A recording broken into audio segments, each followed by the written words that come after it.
Hello दोस्तों, मैं Daniel लहो। स्वागत है मेरे चैनल पे फिर से आपको। आज जिस कहानी के बारे में बात करेंगे, इसका जो मेन कैरेक्टर है उसका नाम सुमित। प्रोफेशनली वो एक रिपोर्टर है, एक न्यूज़पेपर में वो आर्टिकल लिखता है। वो देश का हर कोने जाता है और जो नया नया चीज़ जो अभी तक कोई डिस्कवर नहीं किया है उसके बारे में वो खोज करता है, और जो रिजल्ट उससे मिलता है उसके बारे में वो न्यूज़पेपर में आर्टिकल लिखता है। तो एक दिन उसको एक जंगली जनजाति के बारे में पता चला।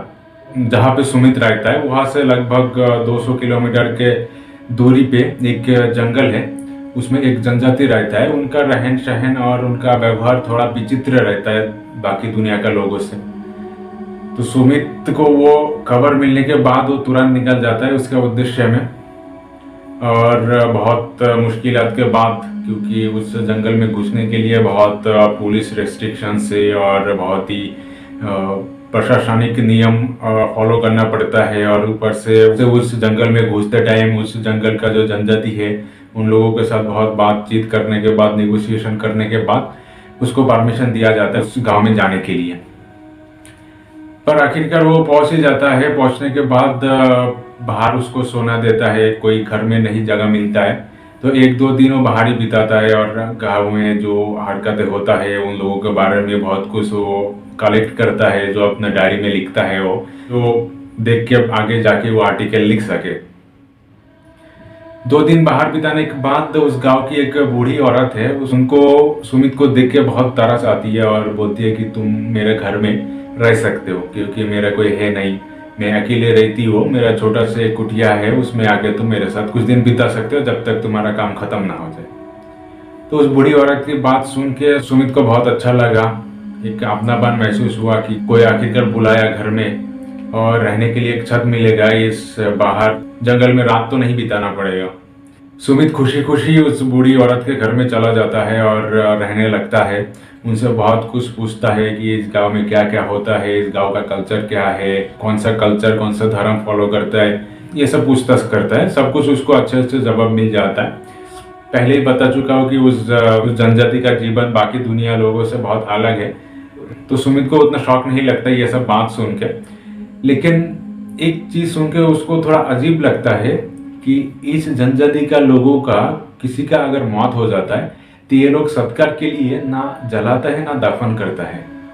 गांव का बीचों बीच एक लंबी सी टावर है जो चौड़ाई में लगभग 10-12 फीट होगा, लेकिन ऊंचाई में कम से कम 100 फीट होगा। एक गोल राउंड सा एक लाइट हाउस की तरह है, पर उसमें कोई सीढ़ी नहीं है, वो लंबाई है। अगर उस जनजाति का कोई लोगों का मौत हो जाता है तो उसका जो एकदम क्लोजेस्ट पर्सन है उनको उस मृत शरीर को उस टावर के अंदर छोड़ के आना पड़ता है उसका सत्कार के हिसाब से। बाकी लोग जैसे दफन करता है या आग लगाता है चिता में, ऐसे उस जनजाति का नियम है कि मरने के बाद उसका जो क्लोजेस्ट पर्सन रहेगा उसको लेके उस घर के अंदर छोड़ के आना पड़ता है। तो सुमित को वो विजिट करने का बहुत इच्छा हुआ, तो वो उस बूढ़ी औरत को बोला। तो बूढ़ी औरत बोली कि मैं तुम्हें वो दिखा के लेके आऊंगा, पर तुम उसके अंदर जाने का जिद नहीं करोगे, क्योंकि उसके अंदर केवल वही व्यक्ति जा सकता है जिसका क्लोजेस्ट पर्सन का मौत हो गया।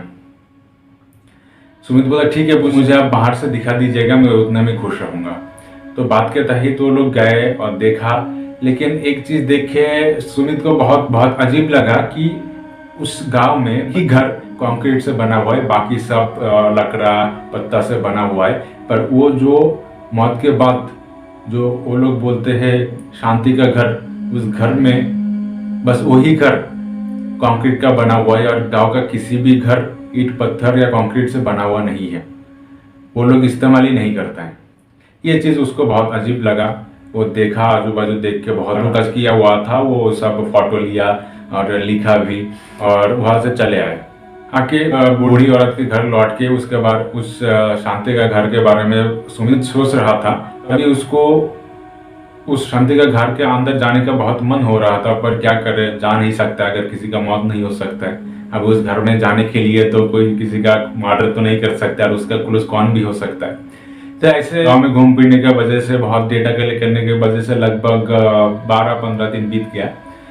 सुमित को लौटने का कोई इच्छा था नहीं इतना जल्दी, पर अचानक उस बूढ़ी औरत का डेथ हो गया। बूढ़ी औरत के डेथ के बाद गांव वाले सब आए और उनका सत्कार करने के लिए बोला, तो अभी उस बूढ़ी औरत के कोई थी नहीं, वे अकेली थी उस घर में और उसका कोई रिश्तेदार भी नहीं है, क्लोजेस्ट पर्सन भी नहीं है। तो गाँव वाले सब मिलके सुमित को ये बोला कि आप उनके साथ 10-15 दिन से रह रहे और हम लोगों ने सब देखा है कि आप दोनों में बहुत मिल है, और वो बोलती थी कि आप बहुत अच्छे आदमी है, बहुत क्लोज है आपकी, क्यों ना अभी उनकी डेड बॉडी को अंदर छोड़ के आए। सुमित को उस बूढ़ी औरत की मौत का दुख तो था, पर उस शांति गृह में जाने का एक मौका मिला, वो हाथ से कैसे जाने देता। सुमित एक बात पे तैयार हो गया उसके अंदर जाने के लिए। तभी उस बूढ़ी औरत की डेड बॉडी को ट्रेडिशनल तरीके से सजाया गया, सुमित को ट्रेडिशनल तरीके से सजाया गया, जिस तरीके से वो लोग उस शांति गृह में डेड बॉडी छोड़ने जाते हैं, जो सब रिचुअल्स फॉलो करते हैं, वो सब करने के बाद उनको एक 4 चक्के वाले खटिया पे बिठाया गया और उसका जो रस्सी है सुमित के हाथ में पकड़ा दिया गया, बोला कि आप इसको खींच के अंदर लेके जाइए। अंदर आपको एक बिस्तर दिख रहा होगा, उसमें इनको उठा के सुला दीजिएगा और बस अब चुपचाप वहां से लौट जाइएगा। अगर आप दूसरे कुछ करने का कुछ भी कोशिश करेंगे तो आपके साथ बहुत बुरा होगा। तो सुमित उनका बात कहाँ मानने वाले थे। वो बूढ़ी औरत की डेड बॉडी लेके गया, वहाँ पे सुलाने से पहले आजू बाजू घूम के बहुत कुछ देखा, बहुत कुछ नया चीज देखा, अजीब अजीब तरह की चीज था। तो वो सब उसने कैमरा जो छुपा के लेके गया था उसमें कैच किया और बहुत चीज सुमित उसका डायरी में नोट किया।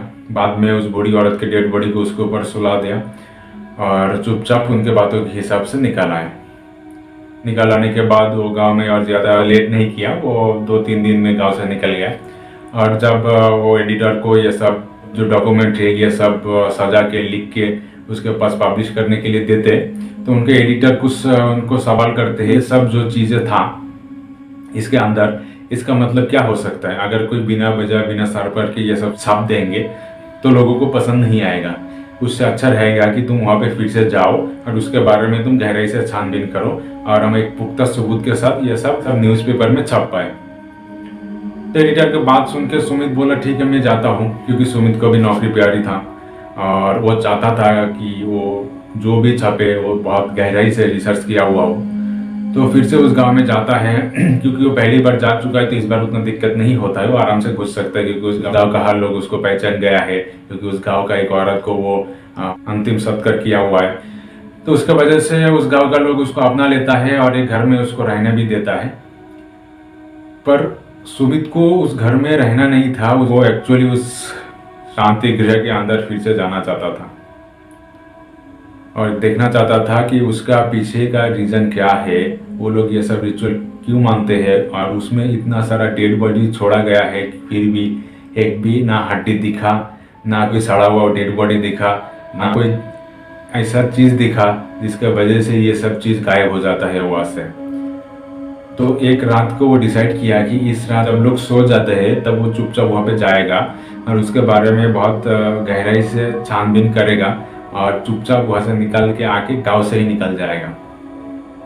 जैसे सोच वैसे काम, वो रात को निकल गया सब लोग सोने के बाद और उसमें घुसने का कोशिश किया तो देखा कि शांति गृह का दरवाजा जो था वो हल्का सा खुला हुआ था।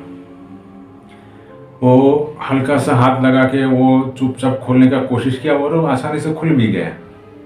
अंदर गया, रात था तो अंधेरा था, उसको सब चीज अच्छे से दिखाई नहीं दे रहा था। तो उसके पास जो टॉर्च था वो चालू किया। चालू करने के बाद उस शांति गृह के अंदर जो बिस्तर था जिसमें उस बूढ़ी औरत को बॉडी को सुला के आया था, वो देखा कि उस बिस्तर के ऊपर एक बूढ़ी औरत बैठी है और उसका आधा शरीर गला हुआ है। ऐसा लग रहा है कि मोम जैसे पिघल जाती है, ऐसा लग रहा है कि उसका मांस और चमड़ी पिघल के बूंद बूंद गिर रही है। वो देख के उसका पसीने निकलने लगे और हार्ट बीट बहुत तेज हो गया। फिर भी वो हिम्मत लगा के फेस के ऊपर लाइट मारा और देखा कि जिस बूढ़ी औरत की डेड बॉडी उसने सुला के आया था वही बिस्तर पे वही बूढ़ी औरत बैठी हुई है और उसकी तरफ बहुत डरावनी फेस करके देख रही है। वो डर से पीछे हट गया, देखा कि दरवाजा बंद हो गया। वो भागने का कोशिश कर रहा था पर उसको कोई भी जगह नहीं मिल रहा था भागने का। सुमित डरते हुए उस बूढ़ी औरत से सवाल किया कि आप तो मर गई थी, आप जिंदा कैसे हो गई यार, आपका शरीर का ऐसा हालत क्यों हो गई है। उस बूढ़ी औरत बोली कि मैं तुम्हें मौका दिया था यहाँ से चले जाने के लिए, दुनिया को जो हम बताना चाहते थे बस तुम्हें वही दिखाया था, लेकिन तुम उससे ज़्यादा जानने आए हो। हम तुम्हें जो दिखाए थे वो भी तुम्हें नहीं दिखने को मिलेगा। ये बोल के ही अचानक उसके सामने प्रकट हो गया और ऐसा लगा कि उसका अंदर घुस गया। ये देखने के बाद ही सुमित बेहोश हो गया। उसके बाद से उस सुमित को कुछ याद नहीं है। जब सुमित का होश आया, वो शहर के एक हॉस्पिटल में था। उसके साथ जो सामान लेके गया था कुछ भी नहीं था। और 2 दिन बाद उसका जब तबीयत थोड़ा ठीक हुआ, वो ऑफिस में कॉल किया। कॉल करने के बाद उसको पता चला कि ऑफिस में जो एडिटर सेक्शन है उसमें आग लग गया था और उसका जो डॉक्यूमेंट्स था उसके साथ साथ बहुत सारा डॉक्यूमेंट जल गया है। मतलब वो जो भी प्रूफ लेके आया था, जो भी आर्टिकल्स उसने लिखा था उसके बारे में, सब कुछ आग से मिट गया। और तभी सुमित को लगा कि मैं बहुत बड़ा गलती कर दिया हूँ, इतना लालच करके मैं दोबारा वहाँ पे गया। मुझे जाना नहीं चाहिए था, शायद मुझे ये सब एक्सपीरियंस नहीं करने को मिलता। और जो भी पता चला था वो इतना बता सकते तो बहुत अच्छा होता, लोगों को उनके बारे में पता चलता। पर अभी तो वो भी नहीं बता पाऊंगा और बताना भी नहीं चाहता हूँ, क्योंकि मेरा दिमाग में वो सब है। क्या पता अगर मैं ये सब बताने जाऊँ तो और भी बुरा हो जाए। मैं इंसान के साथ इतना बुरा नहीं चाहता हूँ। भले ही उस आग लगने से किसी का मौत नहीं हुआ है, पर हो भी सकता था। उसने लोगों का भलाई सोच के और उस गांव का ये सब चीज़ सीक्रेट रखने के लिए कभी पेपर में इसके बारे में आर्टिकल नहीं लिखा। उस गांव में अभी उस सुमित वाला कांड के बाद किसी को घुसने नहीं देता है। इस कहानी के साथ बहुत सारा सवाल जो बिना आंसर के रह गया।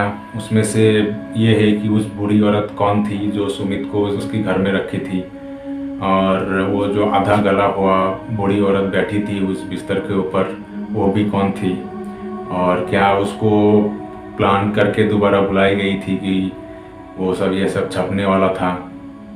ये सब बहुत सवाल उसके मन में तो घूम तो रहा था, पर कभी जानने का कोशिश नहीं किया। तो दोस्तों यही तक था मेरा आज का कहानी। आशा करता हूँ आपको बहुत अच्छा लगता है। अगर अच्छा लगता है तो मेरे मोटिवेशन के लिए मेरे साथ रहिए, मेरा कहानी शेयर कीजिए लोगों तक। धन्यवाद।